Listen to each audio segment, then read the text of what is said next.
अगर आज आप खुद पर शक करते हैं तो शायद वजह आज नहीं, आपका बचपन है। कुछ शब्द जो हमें छोटे में कहे गए वो आज भी हमारे अंदर बोलते हैं। इस वीडियो में हम उन 8 तानों की बात करेंगे जो बच्चों को मजबूत नहीं बल्कि अंदर से तोड़ देते हैं। और सबसे जरूरी बात जो हमें अपने बच्चों से कभी नहीं कहने चाहिए। बचपन की यादें अक्सर हमारी जिंदगी की नींव बनाती हैं, लेकिन कभी कभी यही यादें हमारी सबसे बड़ी कमजोरी भी बन जाती हैं। बचपन वो समय होता है जब कही गई हर बात दिल से होकर सीधे दिमाग में बैठ जाती है। उस वक्त हमें फर्क नहीं समझ आता, लेकिन दिमाग उसे सच मान लेता है। खास तौर पर तब जब ये शब्द हमारे शरीर, आवाज, रंग या काबिलियत को लेकर हों।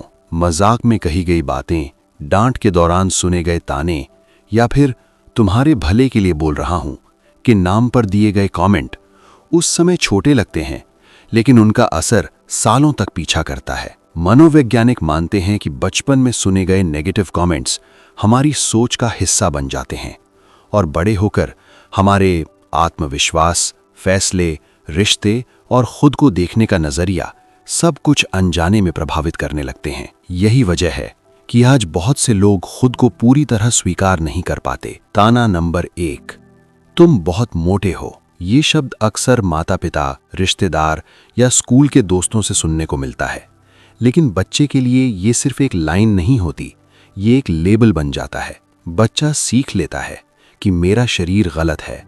धीरे धीरे वो खुद को आईने में दूसरों की नज़र से देखने लगता है। परिणाम लो सेल्फ एस्टीम, खाने से डर, खुद से शर्म और बॉडी से नफरत। बड़ा होकर यही बच्चा हर कमरे में खुद को जज करता है। ताना नंबर 2, इतना पतला क्यों हो। लोग सोचते हैं पतले बच्चे को क्या फर्क पड़ेगा, लेकिन इतना पतला क्यों हो भी उतना ही जहरीला कमेंट है। ये बच्चे को ये सिखाता है कि मैं कभी सही नहीं हो सकता।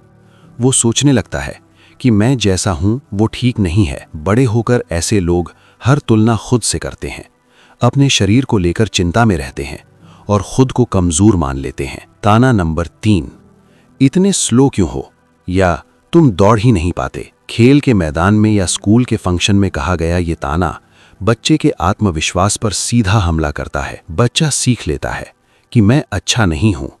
धीरे धीरे वो नई चीजें ट्राई करना छोड़ देता है। डर बैठ जाता है हार का, मजाक बनने का और कोशिश करने का। यही डर बड़े होकर जिंदगी में रिस्क लेने से रोकता है। ताना नंबर 4, क्यों इतना काला रंग है तुम्हारा। ये ताना सिर्फ रंग पर नहीं, पूरी पहचान पर वार करता है। बच्चा सोचने लगता है कि मेरी शक्ल ही गलत है। भारत जैसे समाज में जहां रंग को सुंदरता से जोड़ा जाता है, ये बात बच्चे को अंदर से तोड़ देती है। परिणाम खुद को कमतर समझना, हर किसी से तुलना और हमेशा खुद को साबित करने की मजबूरी। ताना नंबर 5, कमर बहुत बड़ी है। ये बात बच्चे के दिमाग में शर्म भर देती है।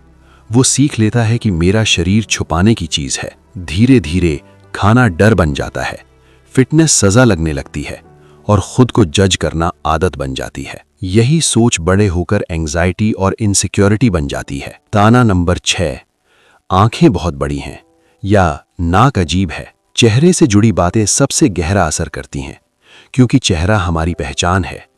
ऐसे कमेंट बच्चे को ये सिखाते हैं कि मैं जैसा दिखता हूं वो ठीक नहीं है। परिणाम सेल्फ डाउट, शर्म और खुद को स्वीकार ना कर पाना। ताना नंबर 7, तुम्हारी आवाज सही नहीं है। ये ताना बच्चे की आवाज ही नहीं, उसकी अभिव्यक्ति छीन लेता है। बच्चा सीख लेता है बोलना सुरक्षित नहीं है। धीरे धीरे वो चुप रहने लगता है, अपनी बात दबाने लगता है और खुद को एक्सप्रेस करने से डरता है। बड़े होकर यही डर पब्लिक स्पीकिंग फोबिया बन जाता है। ताना नंबर 8, तुम बहुत कमजोर हो। ये लाइन बच्चे के अंदर एक झूठा विश्वास बैठा देती है, मैं कर ही नहीं सकता। धीरे धीरे कॉन्फिडेंस गिरता है, खुद पर भरोसा टूटता है और नई चीजों से डर लगता है। बड़ा होकर ऐसा इंसान हमेशा खुद को कम आंकता है। मनोवैज्ञानिक कहते हैं बच्चा वही बनता है जो वो खुद के बारे में बार बार सुनता है।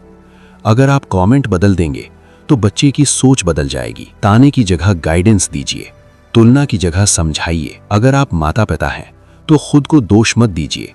हम में से ज्यादातर लोग वही बोलते हैं जो हमने खुद सुना होता है, लेकिन आज जब आपको पता है तो आप चेन तोड़ सकते हैं।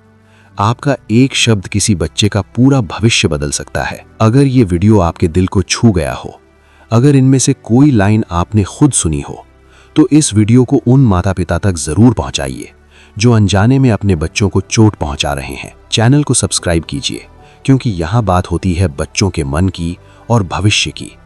क्योंकि शब्द छोटे होते हैं, लेकिन उनका असर जिंदगी भर रहता है।